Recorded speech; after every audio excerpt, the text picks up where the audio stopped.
स्वामी मोदी सर्व परमपूज्य डॉक्टर बाबासाहेब आंबेडकर यांच्या आदर्श विचारांना प्रतिमांना प्रणाम करून काल कधी उपासिका वैजंताबाई सोनवणे यांच्या पुण्यानुमोदन या निमित्तानं सर्वजण एकत्रित आहात. मी अनेक अशा कार्यक्रमाला गेलो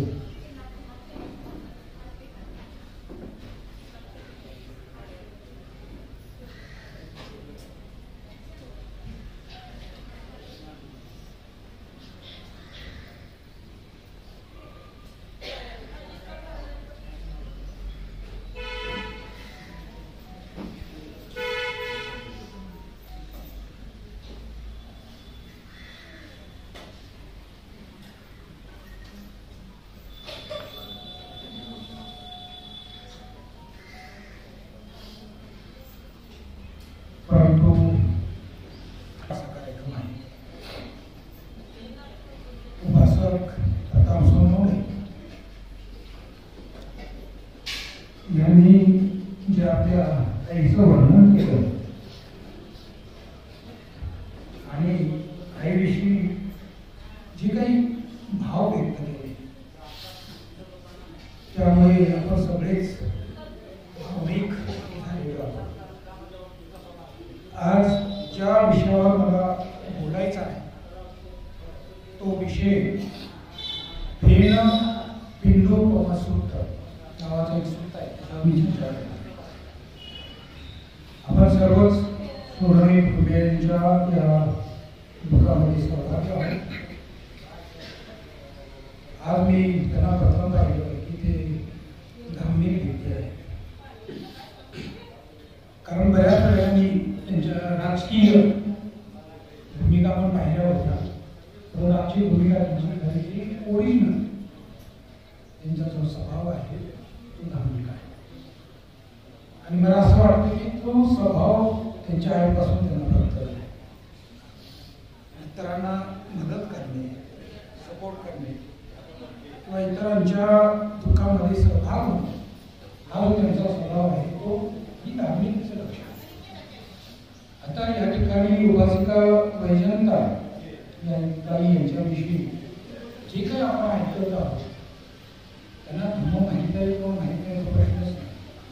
पण हे ते 100% धार्मिक स्वभाव त्यांच्याकडून येतो. कारण ही जुनी मंडळीची होती ज्यात इतकी आवडली होती. या लोकांनी जेवढे कष्ट केलेले आहे, मेहनत केलेली आहे, आपल्या कुटुंबाकडे, समाजाकडे, पर दुःखाकडे जेवढं लक्ष दिले ती पिढी हळूहळू संपत जाताना आपल्याला दिसत आहे.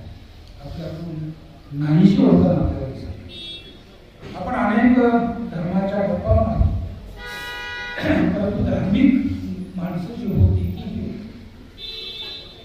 त्यांच्यामध्ये जो प्रेम आहे, मैत्री आहे, करुणा आहे, इतरांना मदत करण्याचा भाव आहे, मुलांना सांभाळण्याचे जे त्याग आहे तो जास्त करून आपल्याला भारतीय स्त्रियांमध्ये त्यापैकी या ठिकाणी उपासिका वैजंता यांच्या पुण्यानुमोदन जे जे लोक या ठिकाणी सुरुवातीपासून पहिला नंबर ते शेवटपर्यंत त्यांच्याविषयी ज्या ज्या गोष्टी बोलल्या त्याच्यामध्ये एक भाग जास्त आणि तो मात्र त्यांची कष्ट करण्याची पद्धती, मेहनत करण्याची पद्धती, कुटुंबाला सांभाळण्याची पद्धती आणि आज शेवटपर्यंत त्यांना जे आता प्रतापजींनी खंत व्यक्त केली की आता दिवस चांगले आहे परंतु आईला ते भोगता आहे आजारपणामुळे काही प्रॉब्लेममुळे तुम्ही सगळ्यांनी आणि तुम्ही सगळ्यांनी एक गोष्ट लक्षात घ्या. आपल्या आई वडिलांची सेवा करणं, आपल्या आई वडिलांना सांभाळणं हे खूप महत्वाचं एक धार्मिक लक्षण आहे. जसं या ठिकाणी धर्माचार्य म्हणाले माता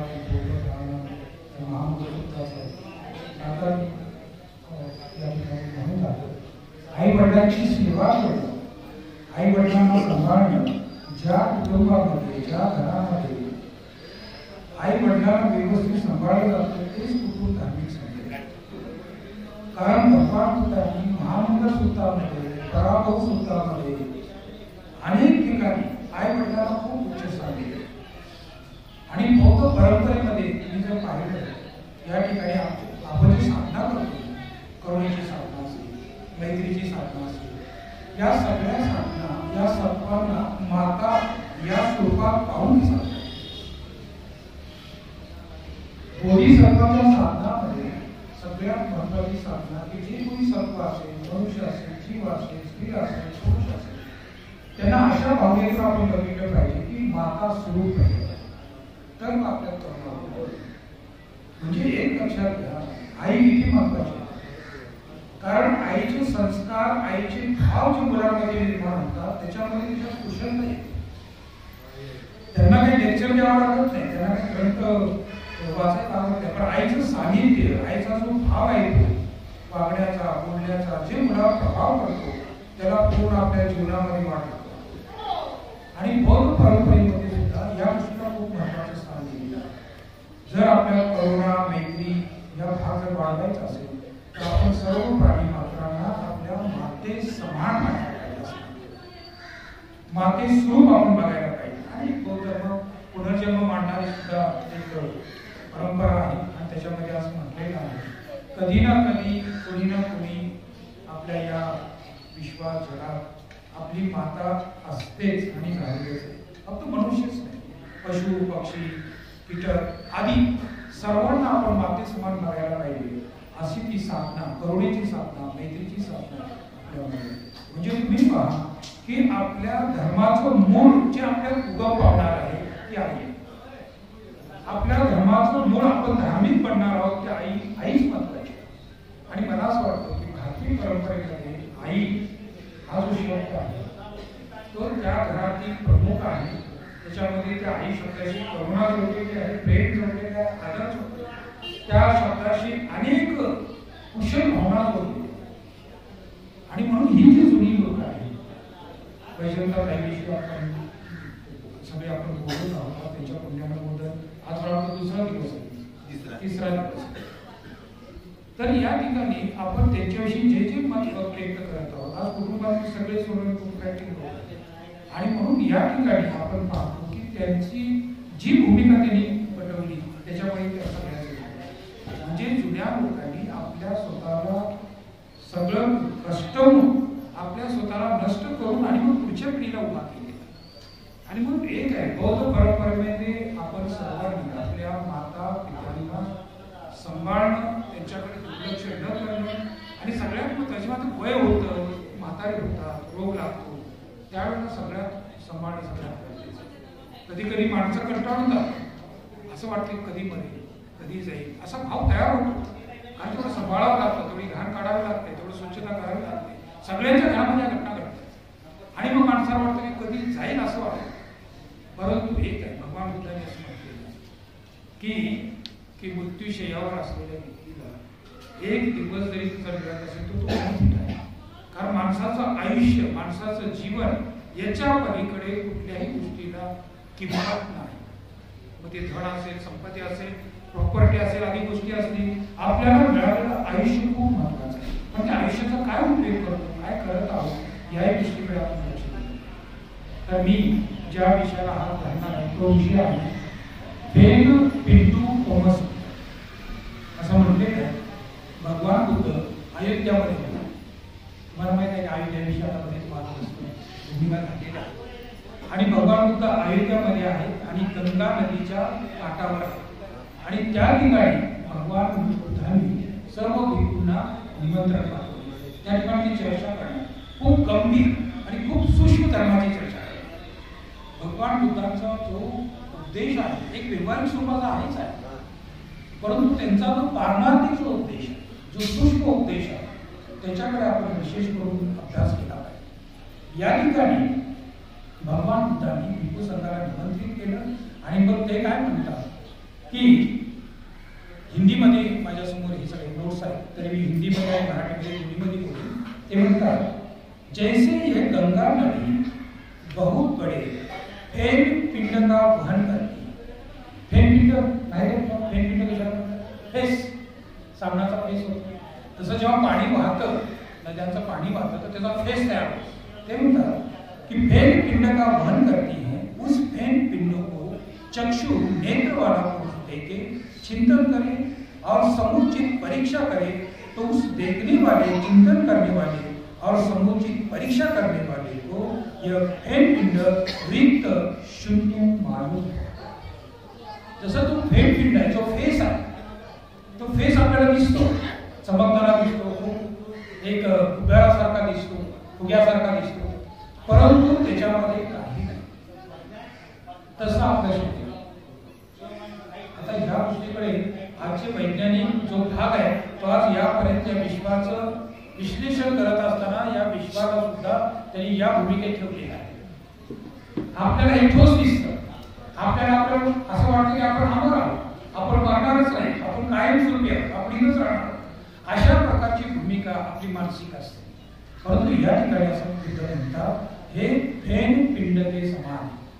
म्हणजे या ठिकाणी हे जे बुडबुडी आहे, आता पाऊस पडत आहे, पावसामध्ये पाणी वाहत असताना एक बुडबुडा दिसतो आपल्याला, काय अंतरापर्यंत जातो आणि तो तिथे तुटतो. तसं आपलं सुद्धा आपला जन्म झालेला आहे, काय अंतरापर्यंत आपला हा बुडबुडा पुढे वाहत जाईल आणि तो पुढे.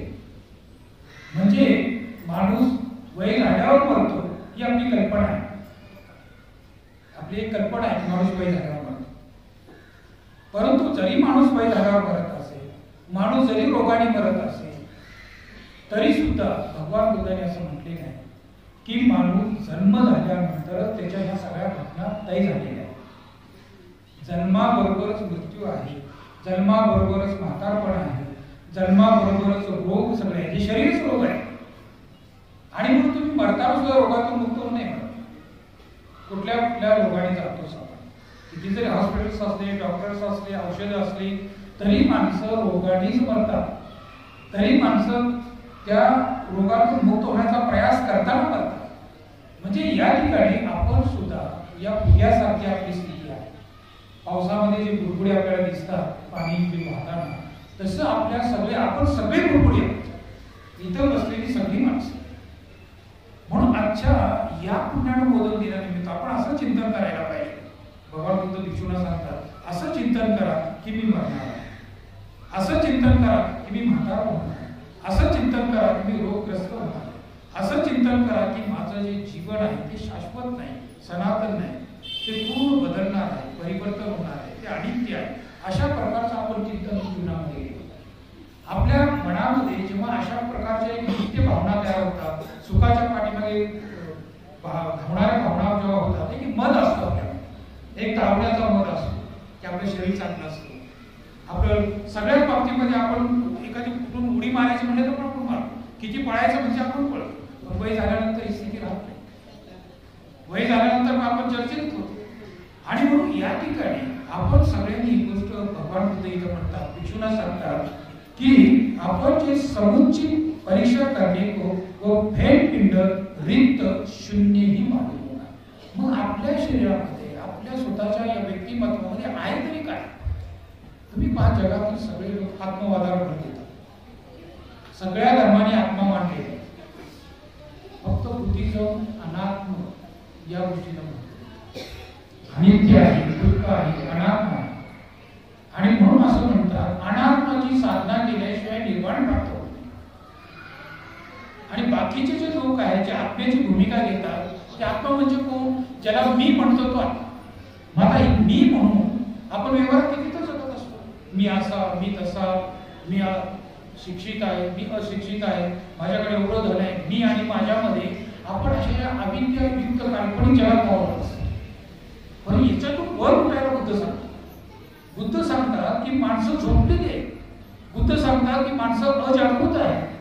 बुद्ध सांगतात की माणसं झोपल्याप्रमाणे, जसं नदीच्या कडेला घरं असतात आणि माणसं झोपतात आणि जर एखादा पूर आला की सगळं ते वाहून जातात. ते वाहून जातात त्याला कळतच नाही. तशा पद्धतीची आपल्या सगळ्यांची स्थिती आहे. आपण होश नाही, आपण आपल्या सगळ्या बुद्धीच्या विचारामध्ये, बुद्धीच्या संस्कारामध्ये, संज्ञेच्या तर्क वितर्कामध्ये आपण सगळे आहोत. आता जेवढे उपासिका या ठिकाणी बोलत होते एक संसारिक गोष्टी आणि ते तर आवश्यक आहे. व्यवहारिक गोष्टी आवश्यक आहेत, परंतु पारमार्थिक बुद्धी नसेल तर व्यवहार करता येत नाही, यथार्थ ज्ञान नसेल तर व्यवहार सुख प्राप्त करता येत. आणि म्हणून बुद्ध म्हणतात आपल्या जीवनामध्ये येणारं सगळं दुःख जर काय असेल अज्ञानपणामुळे, आपल्या जीवनामध्ये येणारं सगळं दुःख जर काय असेल तृष्णेमुळे येतं, आपल्या जीवनामध्ये येणारं सगळं दुःख जर काय असेल तर ते म्हणतात उपादानामुळे येतं, आपल्या जीवनामध्ये येणारं सगळं दुःख जर काय असेल तर ते कर्मामुळे येतं. आता ही खूप महत्वाची भूमिका बुद्ध या ठिकाणी निश्चित करतात. आणि म्हणून या ठिकाणी आपण हे वैवाहिक जीवन जगत असताना, सामाजिक जीवन जगत असताना धम्माची सांगड घालणं खूप गरजेचं आहे. आणि धम्म आपल्याला यथार्थ ज्ञानापर्यंत, प्रज्ञेपर्यंत. म्हणून या ठिकाणी भगवान बुद्ध जी चर्चा करत आहे ते पुन्हा समजावून सांगत आहे की आपलं जे शरीर आहे हे गुडगुड्यासारखं आहे, आपली जी बुद्धी आहे, आपलं जे चित्त आहे, आपले जे कॉन्शियसनेस विज्ञान आहे, या सगळ्या गोष्टी म्हणजे मानसिक आणि शारीरिक या सगळ्या गोष्टींचं वर्णन करत असताना भगवान बुद्ध असं सांगतात की आपलं जे विज्ञान आहे तर ते असं म्हणतात की बीज चमकावी तसा, ज्याला आपण ज्ञान म्हणतो, आपली बुद्धी जी आहे तर ते अनेक गोष्टीचं वर्णन या ठिकाणी पुस्तकामध्ये ते करत आहे. म्हणजे एक आहे ज्या पंचस्कंधाच्या तत्वाने आपण जे बनलेलो आहोत, ज्या शारीरिक, मानसिक, इंद्रिय, विचार, बुद्धी, भावभावना याच्यावर आपण आरोपण करतो की मी आहे, परंतु याच्यामध्ये मी तुम्हाला शोधून सापडणार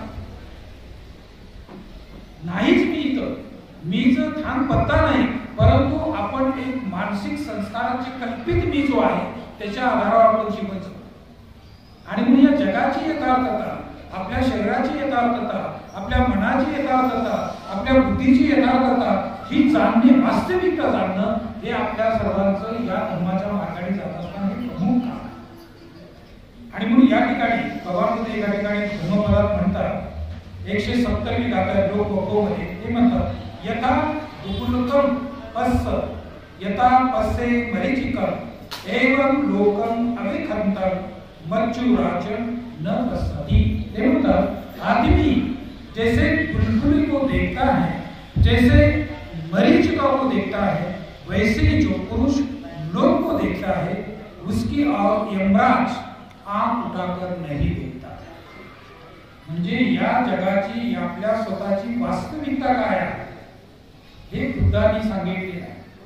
आपली जी वास्तविकता आहे, जे आपण ज्याला आहे म्हणतो, जे आपण जीवन जगत आहोत, त्याच्यामध्ये आपण सर्व नैरात्म्य, अनात्म, मी नाही ही गोष्ट लक्षात ठेवायची.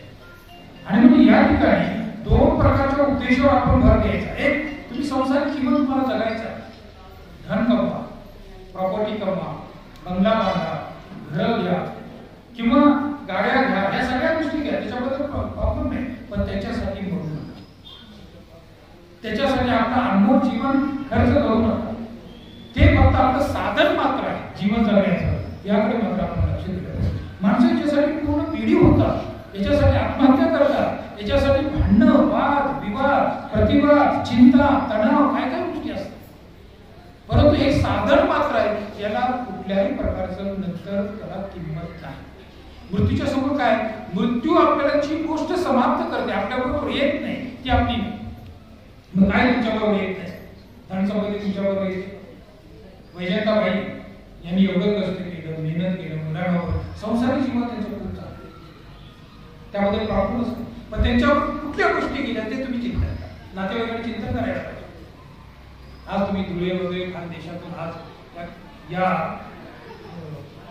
गोष्टीसाठी तुम्ही या ठिकाणी आले, यासाठी आपण असं विचार करायला पाहिजे की माझ्या बरोबर काय येणार,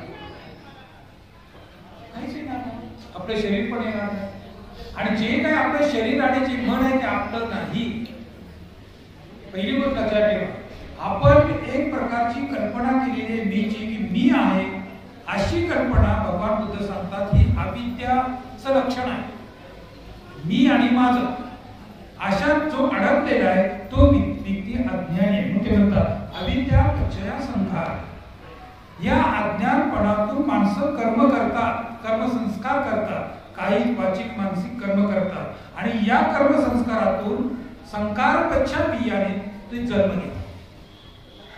म्हणजे या ठिकाणी भगवान बुद्ध सांगतात भूतकाळामध्ये या जन्म घेण्याच्या अगोदर आपण अशा अविद्याग्रस्त कर्म केलेलं आहे, त्याचप्रमाणे आपण संस्कार या चित्तावर अंकित केलेले आहेत आणि अशा प्रकारचं विज्ञान, अशा प्रकारचं कॉन्शियसनेस, अशा प्रकारचं चित्त जे अज्ञानाने ग्रस्त आणि संस्काराने युक्त चित्त ते गर्भाशयामध्ये प्रवेश केले, त्याचा जन्म झाला.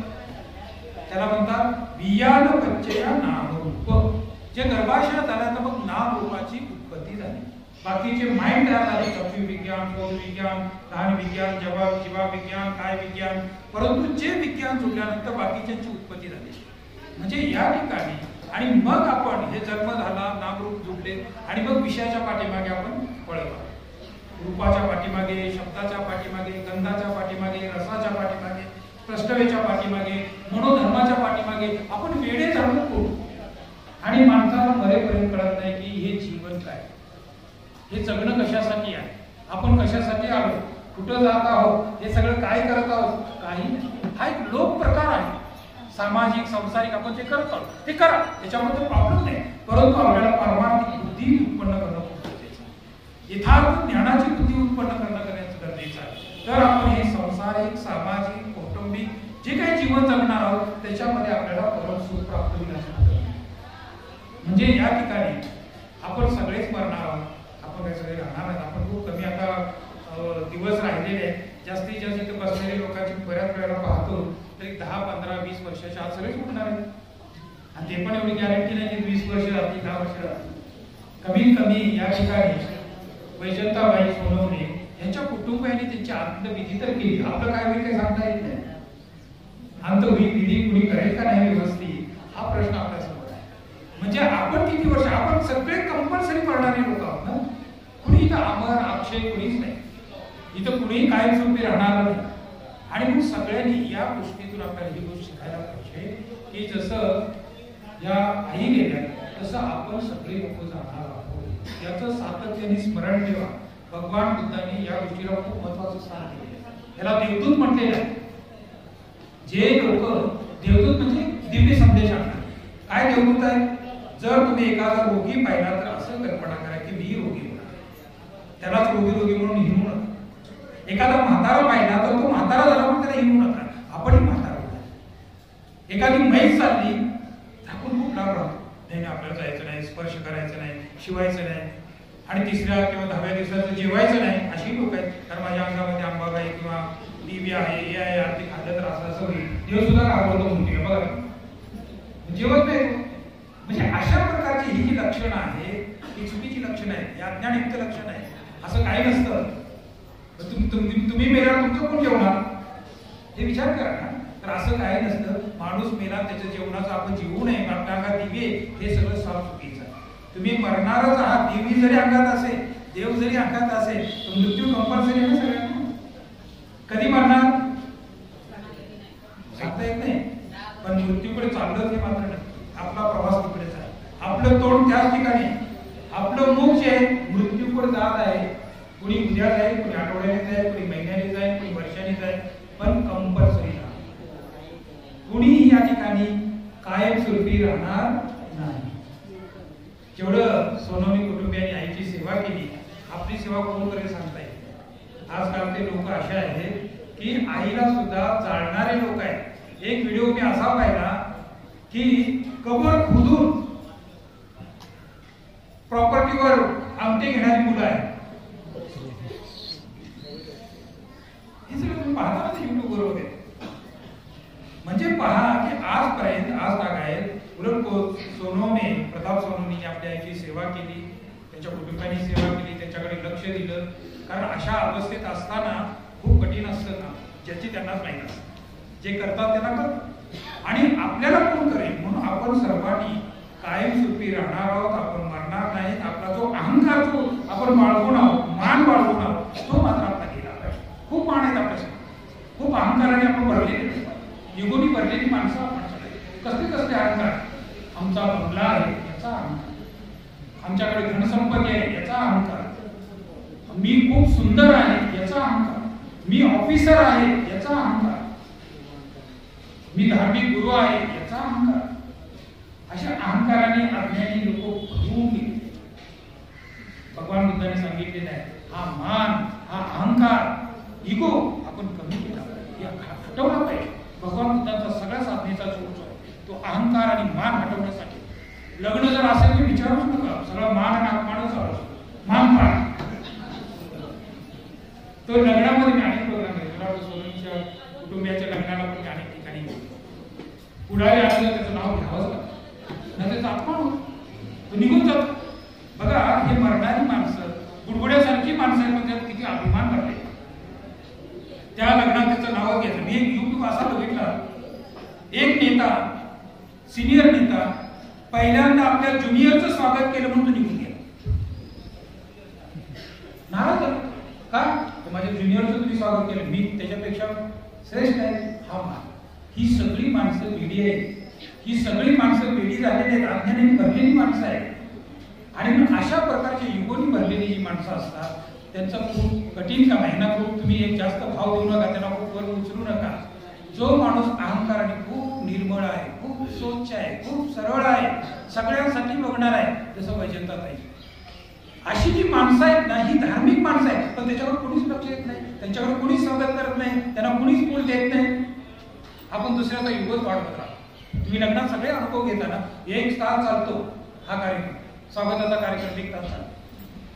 ह्याला फूल द्या, ह्याला हार द्या, एवढंच नाही, एकाला फूल दिलं आणि दुसऱ्याला हार दिलं, त्याला फूल दिलं त्याचा अपमान होतो, त्याला हार दिला मला फूल दिलं.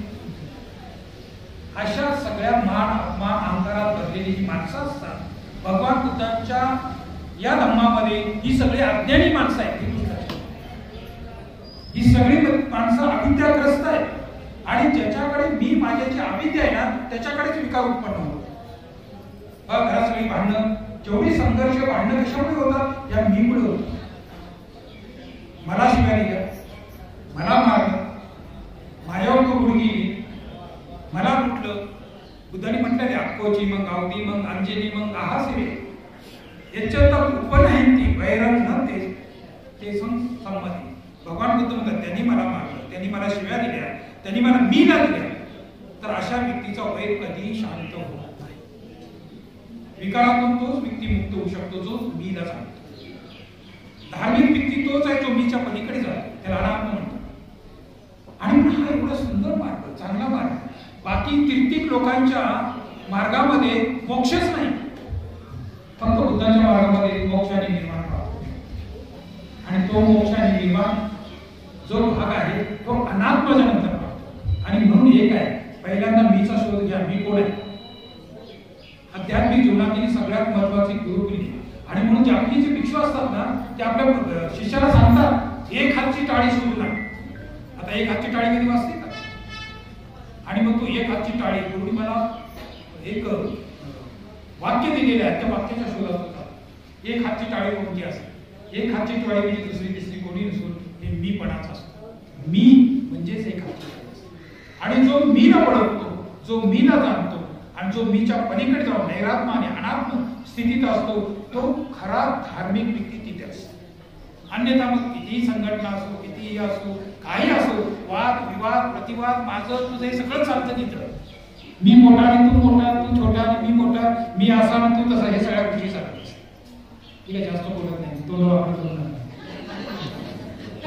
तर या ठिकाणी आपण सर्वांनी आजच्या या बैठकीमध्ये ज्या उपासिका ज्या आहेत, या ज्यांच्या कार्यक्रमासाठी आपण सगळे उपस्थित आहोत, त्या कार्यक्रमामध्ये जसे त्या आपल्यातून गेले, आपली गाणी त्यांच्या पाठीमागे आहे, सगळ्यांचीच आहे. कुणी तरुणाने असं समजता का म्हणे माझ्याकडे खूप अजून 60-70 वर्ष आहे, तोपर्यंत मी आता एन्जॉय करतो. करा, एन्जॉय करा, त्याबद्दल काही प्रॉब्लेम नाही. पण हे करत असताना स्वतःला लक्षात घ्या, कुणीही लोक व्यवहारापासून मुक्त होऊ शकत, कुणी संसारिक जीवनापासून मुक्त होऊ शकत. ही मुक्ती वेगळी आहे आणि ती मुक्ती आहे आपल्या मानसिक ज्ञानावर अवलंबून, प्रज्ञेवर अवलंबून, ज्ञानावर अवलंबून, सत्य ज्ञानावर अवलंबून. ही गोष्ट आपण लक्षात घ्या. ठीक आहे, जास्त न बोलता, बराच वेळ झाला, 2 वाजले, माझं लक्ष घड्याळाकडे आहे आणि तुम्हाला बाकीच्या जे भोजन पण घ्यायचं आहे. सगळ्यांनी भोजन घ्या. कुणाच्या अंगात देव जर असेल तर आपण बघू, त्याला बोलू आपण, त्याची चिंता करू नका. तर अशा कार्यक्रमाला आपण सगळेजण उपस्थित आहोत. तर आईला आपण सगळेजण श्रद्धांजली अर्पण करणार आहोत. बऱ्याच लोकांनी शब्द सुमनाने झालेली आहे. आपण सर्वांनी शांत बसून एकाग्र बसून या पुण्याळमधून कार्यक्रमात आपण सर्व सहभाग आणि प्रवचनही आपण खूप शांतपणे ऐकतात याबद्दल आपल्या सर्वांना धन्यवाद. मी माझं प्रवचन थँक्स. जय हिंद.